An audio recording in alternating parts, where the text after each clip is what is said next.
اب وہ مزید ایکٹنگ کا ارادہ چھوڑ کر ہنستے ہوئے بولے سوری اگین. ہادی بھائی میں آپ کو سرپرائز دینا چاہتی تھی اس لیے آپ کو اور بابا جان کو نہیں بتایا تھا. وہ بری طرح چڑکی. نور الہدا کہنے لگے انویلپ پر آرٹس کونسل لکھا دیکھ کر میں ایکسائٹیڈ ہو گیا تھا مگر میں نے بابا جان کو نہیں بتایا. تم انہیں بتا کر سرپرائز دے سکتی ہو. آپ مجھ سے کچھ مت کہیں, مجھے آپ سے کوئی بات نہیں سننی. اسے روٹتے دیکھ کر انہوں نے سڑک پر ایک طرف گاڑی روک دی. ملیحہ انہوں نے آواز دی مگر وہ منہ موڑے بیٹھی رہی. ادھر دیکھو. انہوں نے اس کا چہرہ اپنی طرف کیا اور کان پکڑ کر بولے سوری, لیکن وہ ہاتھوں کو دیکھتی رہی, ان کی طرف دیکھا ہی نہیں. I am really sorry. انہوں نے اس کے آگے ہاتھ جوڑ دیے تو ملیحہ نے جھٹکے سے ان کے ہاتھوں کو لگ کر دیا. آپ بہت برے ہیں. میں برا ہوں؟ وہ یوں بولے جیسے ان کا برا ہونا ناممکنات میں سے ہو.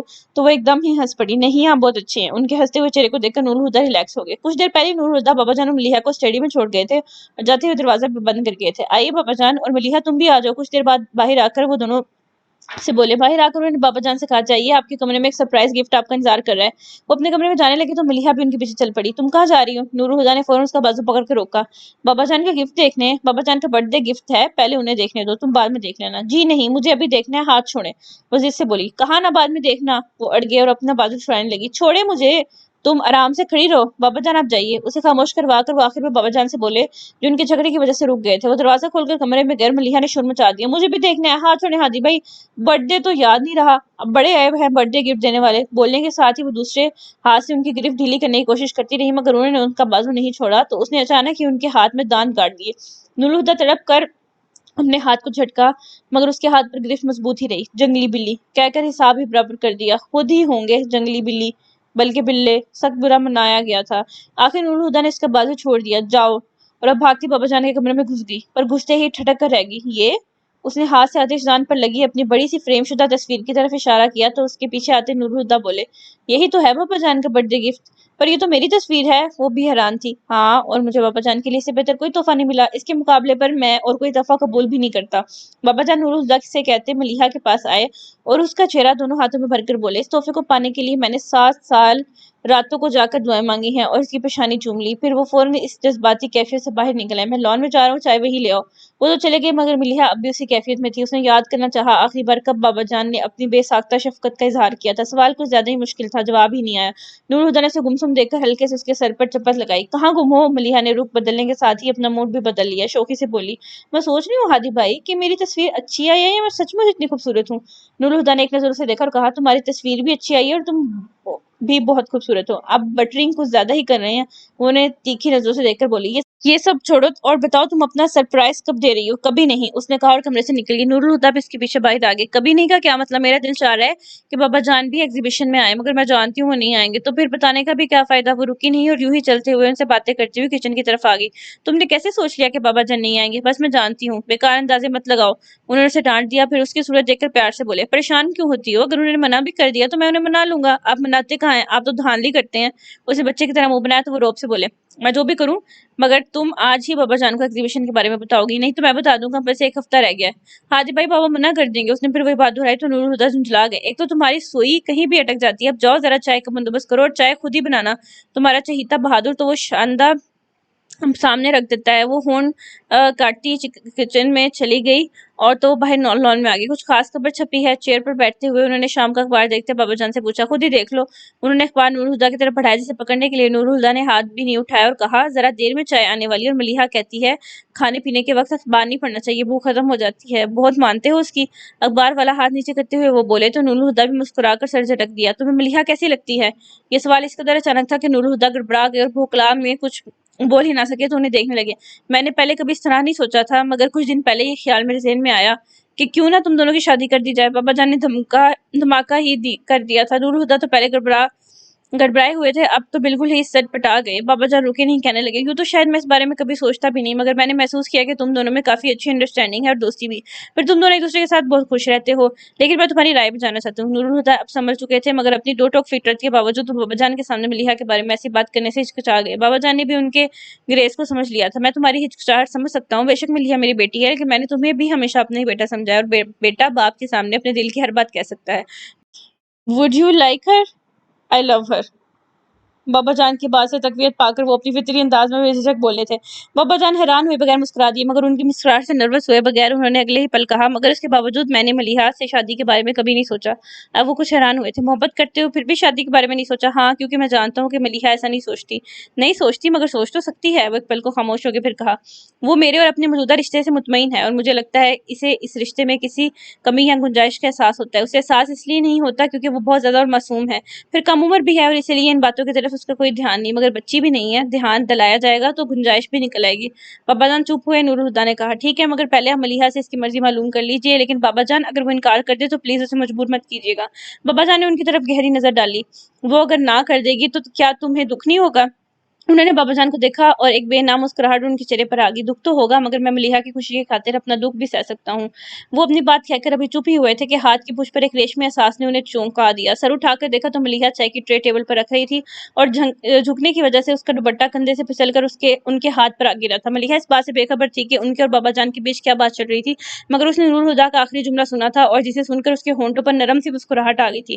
دو بیٹ سنبھالتے ہوئے اس نے ایک کپ اٹھا کر بابا جان کی طرف بڑھایا، مگر ٹھیک اسی وقت انہوں نے ہاتھ میں پکڑا اخبار اپنے اور ملیحہ کے بیچ تان دیا۔ یہ اپنے چہرے کے تاثرات کو چھپانے کی ایک لاشعوری کوشش تھی۔ وہ نہیں چاہتے تھے کہ ملیحہ ان کے چہرے سے ان کی اور نور الہدیٰ کی بات چیت کا مفہوم اخذ کر لے، مگر ان کی لاشعوری حرکت ملیحہ کو تازیانے کی طرح لگی تھی۔ تحقیر کی شدید احساس نے اس کی حساسیت ہی سلب کر لی۔ نور الہدیٰ کو بھی بابا جان کا یہ انداز بہت برا لگا۔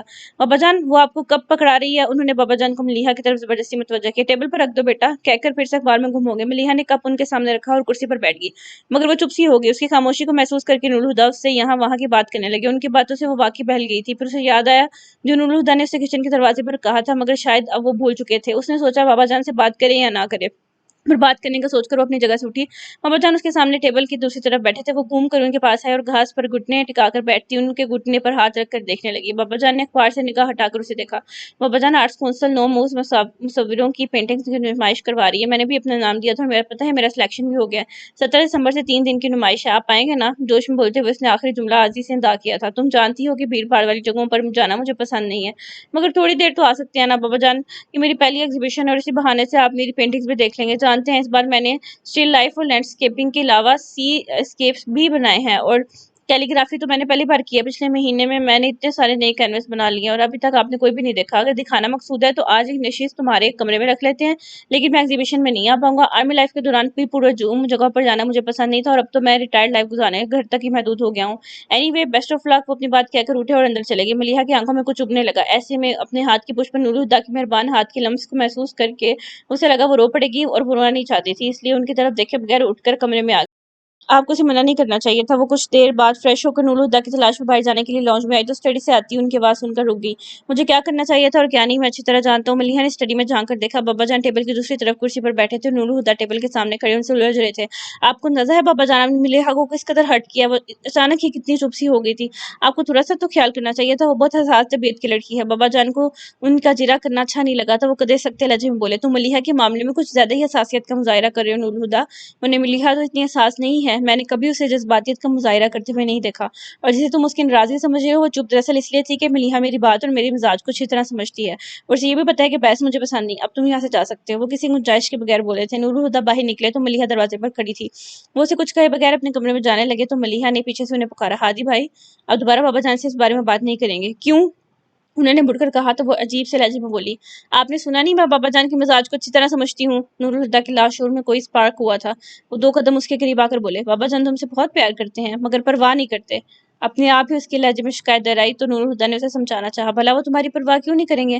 میں نے ان سے یہ سوال کبھی نہیں پوچھا۔ اگر کبھی آپ کو موقع ملے تو میری طرف سے بابا جان سے پوچھ لیجیے گا۔ دیکھو تم، بس ہادی بھائی، اس نے ہاتھ اٹھا کر انہیں چپ کروا دیا، اب آپ اس بارے میں کوئی بات نہیں کریں گے، نہ مجھ سے اور نہ بابا جان سے۔ وہ اس کی بات کا برا منا کر بغیر اسے دیکھ کر ستائش سے بولے، زبردست بھائی، آج لگا کہ تم بابا جان کی بیٹی ہو۔ ملیحہ جانتی تھی کہ وہ اسے ریلیکس کرنے کی کوشش کر رہے ہیں، پھر بھی ہلکے سے مسکرا دیے۔ نمائش سے پہلے ایک چھوٹی سی اختتامی تقریب کا اہتمام کیا گیا تھا، جس میں ملک کے نامور مصور مہمان خصوصی مدعو کیے گئے تھے۔ وہ تقریر کر چکے تو متظمین میں سے کوئی صاحب مائک پر آئے اور اختتامی الفاظ کے ساتھ تقریب ختم کرتے ہوئے مہمان خصوصی سے ریبن کاٹ کر نمائش کے باقاعدہ آغاز کرنے کی درخواست کی۔ نورالہدیٰ کو آرٹ سے کوئی دلچسپی نہیں تھی، پھر بھی وہ ملیحہ کے ساتھ تھے۔ ہال میں شائقین کے علاوہ صحافیوں کی بھی بہت بڑی تعداد موجود تھی جو مصوروں سے انٹرویو بھی لے رہے تھے۔ کچھ صحافیوں نے ملیحہ سے بھی چند سوالات کیے، وہ ان سے باتیں کر رہی تھی کہ نورالہدیٰ ان کے کان میں بولے، ذرا سائیڈ میں آ کر بات سننا۔ وہ ایک نسبتاً الگ تھلگ گوشے کی طرف آ گئے۔ ملیحہ بھی صحافیوں سے معذرت کر کے اس طرف آ گئی۔ کہیے ملیحہ، مجھے جانا ہوگا۔ کوئی ضرورت نہیں ہے، اس نے فوراً ہی منع کر دیا۔ ملیحہ، سمجھنے کی کوشش کرو، فیکٹری کی کنسٹرکشن کا کام شروع ہو چکا ہے اور مجھے روزانہ 1.5-2 گھنٹے وہاں دینے ہی پڑتے ہیں۔ ملیحہ کا دل تو نہیں چاہ رہا تھا کہ نورالہدیٰ جائیں، مگر ان کی مصروفیات کا بھی اسے اندازہ تھا، اس لیے بادل نے ناخواستہ اجازت دیتے ہوئے بولی، اچھا ٹھیک ہے، مگر 4 بجے تک آ جائیے گا، کہیں میں گھر جانے کے لیے آپ کا انتظار کرتی ہی رہ جاؤں۔ 3 بجے ہی آ جاؤں گا۔ وہ اجازت ملنے پر خوش ہو کر بولے، پھر سنجیدہ ہوتے ہوئے بولے، لیکن تم ناراض تو نہیں ہو؟ اسے ہنسی آ گئی، نہیں بابا، ناراض کیوں ہوں گی؟ کیا مجھے آپ کی مصروفیات کا علم ہے؟ لیکن میری ناراضگی کا خیال سے اتنا پریشان کیوں ہو جاتے ہیں؟ کیا اسٹیمپ پیپر پر لکھ کے دوں گی کہ آپ سے کبھی ناراض نہیں ہوں گی؟ سوچ رہا ہوں لکھوا ہی لوں، کیا پتہ کسی دن تم ناراض ہی ہو جاؤ۔ وہ بھی مذاق سے بولے، پھر کہا، اچھا میں چلتا ہوں، اللہ حافظ۔ بولی ملیحہ کا سر تھپک کر چلے گئے تو ملیحہ بھی اپنی بلیک ساڑی کا پلو ٹھیک کرتی کونے سے نکل آئی۔ کیمرے کا فلیش چمکا تھا۔ اب تک کئی صحافی ملیحہ کی تصویر کھینچ چکے تھے، اس لیے اس نے دھیان نہیں دیا۔ فلیش پھر چمکا، تیسری بار، چوتھی بار، جب 5ویں بار فلیش چمکا تو ملیحہ نے چہرے پر آئے بال سمیٹتے ہوئے اس طرف دیکھا اور تیز روشنی سے اس کی آنکھیں چندیا گئیں۔ روشنی کے بادل چھٹے تو ملیحہ وجدان کو اپنے سامنے دیکھ کر حیران رہ گئی۔ وجدان کیمرے کا اسٹریپ گلے میں ڈال کر اس کے پاس آ گیا۔ السلام علیکم۔ وعلیکم السلام، کیسی ہیں؟ ٹھیک ہوں۔ وہ کہہ کر چپ ہوگی تو وجدان کہنے لگا، اخلاقاً تو آپ کو بھی میرا احوال دریافت کرنا چاہیے، پر چھوڑیے، ان رسمی باتوں میں کیا رکھا ہے، صحیح کہہ رہے ہیں۔ وہ شرمندہ ہوئے بغیر بولی۔ وہ محسوس ہو کر ہنستا اس کے پیچھے دیوار پر لگی تصویر کو دیکھنے لگا۔ ملیحہ، اس نے پہلی بار ملیحہ کو اس کے نام سے پکارا تھا۔ جی، وہ سحر زدہ سی اس کی چوڑی پشت کو دیکھ کر بولی۔ وجدان نے پلٹ کر اسے پوچھا، یہ تصویر آپ نے بنائی ہے؟ ملیحہ نے ایک نظر اس پینٹنگ کو دیکھا اور کہا، ہاں۔ پھر پوچھنے لگی، کیسی ہے؟ اس کے پوچھنے پر وجدان غور سے اس پینٹنگ کو دیکھنے لگا۔ پینٹنگ کیا تھی؟ لگتا تھا اس 3 فٹ لمبے اور 1.5 فٹ چوڑے فریم میں درد کی اذیت ناک کیفیت منجمد ہو کر رہ گئی تھی۔ خشک زمین پر ابھری لکیریں اس کے پیاس کی گواہ تھیں، اور ایک سوکھا درخت جس کی خوب پھیلی بنجر شاخوں پر کوئی خشک پتا تک نہیں تھا، مردہ زمین کے سینے پر یوں کھڑا تھا جیسے خود اپنے ہی حال پر نوحہ کنا ہو۔ دور تک پھیلا نیلا آسمان ایک دم صاف تھا، جس پر سورج پیلے رنگ کے تھال کی مانند دہک رہا تھا۔ تا حد نگاہ پھیلی اس منظر کی ویرانی کو اور بھی گہرا کر رہا تھا وہ اکلوتا ذی روح جو اس سوکھے درخت کی چھاؤں میں بیٹھا تھا۔ اس کے سادہ کپڑوں پر مسافتوں کی گرد جمی تھی، سر کے بال لمبے اور گردآلود بے ترتیب داڑھی جھاڑتی مانند لگ رہی تھی۔ اس کا ایک ہاتھ زمین پر بچھی ٹانگ کی ران پر تھا، جبکہ دوسرا موڑ پر کر کھڑی ہوئی ٹانگ کے گھٹنے پر، سر پیچھے تنے سے ٹکا کر آنکھیں بند کیے، وہ تپتی زمین پر اتنے سکون سے بیٹھا تھا جیسے صدیوں سے اسی حال میں ہو اور صدیاں اس عالم میں گزار دے گا۔ اس کے چہرے کے مبہم نقوش سے کرب و اذیت کی عجیب سی کیفیت جھلک رہی تھی۔ ایک گہرا سانس بھر کر وجدان نے خود کو نامعلوم کیفیت سے آزاد کرتے ہوئے تصویر کا کیپشن پڑھا، عشق آتش۔ ایک سرد لہر وجدان نے اپنے وجود میں اٹھتی محسوس کی۔ عشق کا یہ چہرہ اس کے لاشعور کو خوفزدہ کر گیا تھا۔ پینٹنگ تو اچھی ہے، لیکن آپ نے عشق کو اتنے دردناک انداز میں کیوں پینٹ کیا ہے؟ اس نے آخر پوچھ ہی لیا، پتہ نہیں کیوں، لیکن اس پینٹنگ کو دیکھ کر وجدان کے دل و دماغ لرز گئے تھے۔ عشق کے اول اور آخر درد ہے۔ درد ہی کیوں؟ ملیحہ کے جواب پر وجدان نے کہا، کسی کو چاہنے کا احساس زندگی کو روشنی سے بھر دیتا ہے، جس کے ہر رنگ میں نئی امید چھپی رہتی ہے، اور جہاں امید ہو وہاں درد کا کیا کام؟ ملیحہ اسے دیکھ رہی تھی۔ وہ چپ ہوا تو نرم سے مسکراہٹ کے ساتھ کہنے لگی، وہ محبت ہے وجدان، جس کی روشنی سے امید کے رنگ پھوٹتے ہیں۔ عشق محبت کی انتہا ہے، جس کی جستجو ہر کوئی نہیں کرتا، یہ وہ آگ ہے جو ہر بھٹی میں سلگائی نہیں جاتی۔ عشق حاصل نہیں، لا حاصل کا جنون ہے، خواہش نہ تمام ہے۔ عشق کا جنم ہی جدائی کی کوکھ سے ہوتا ہے، اور بھلا جدائی راحت دے سکتی ہے؟ جدائی تو درد دیتی ہے، اور جب یہ درد لہو بن کر جسم میں بہتا ہے تو پھر کوئی امید باقی نہیں رہتی۔ عشق وہ آگ ہے جو جلائے تو راکھ نہیں کرتا، فنا کر دیتا ہے۔ وجدان اس کی آواز میں کہیں کھوسا گیا تھا، اس کے لہجے میں آئی تپش کو محسوس کر کے چونکا۔ آپ ٹھیک تو ہیں؟ ملیحہ نے اسے دیکھا اور رخ پھیر لیا۔ میں نے کبھی آپ کو ڈسٹرب کرنا نہیں چاہا۔ کچھ دیر بعد ملیحہ نے اس کی تھکی تھکی سی آواز سنی تو اس کی طرف دیکھا۔ وہ سر کو جھکائے دھیمے سے بول رہا تھا، پر لگتا ہے اب میں آپ کو ڈسٹرب کرنے لگا ہوں۔ اگر ایسا ہے تو بس ایک بار کہہ دیں، میں دوبارہ کبھی آپ کے سامنے آنے کی جرات نہیں کروں گا۔ پھر وہ ذرا سا ہنسا۔ میں نے یوں بھی آپ سے ملنے کے لیے کبھی کوئی شعوری کوشش نہیں کی، میں نے سوچا بھی نہیں تھا کہ آپ آفاق کی کزن ہو سکتی ہیں، اور آج بھی آفاق اور ساجد زبردستی مجھے ساتھ لے آئے تھے، اور آپ کو دیکھنے سے پہلے مجھے گمان بھی نہیں تھا کہ آپ مجھے یہاں مل جائیں گی۔ آفاق بھائی یہاں؟ حیران ہو کر اس نے اپنے آس پاس دیکھا، مگر فوراً یہ وجدان کی آواز پر اس کی طرف متوجہ ہوگی۔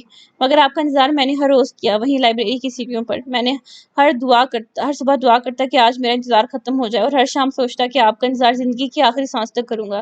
لیکن اگر آپ کو گوارا نہیں تو وعدہ کرتا ہوں کبھی ان راستوں پر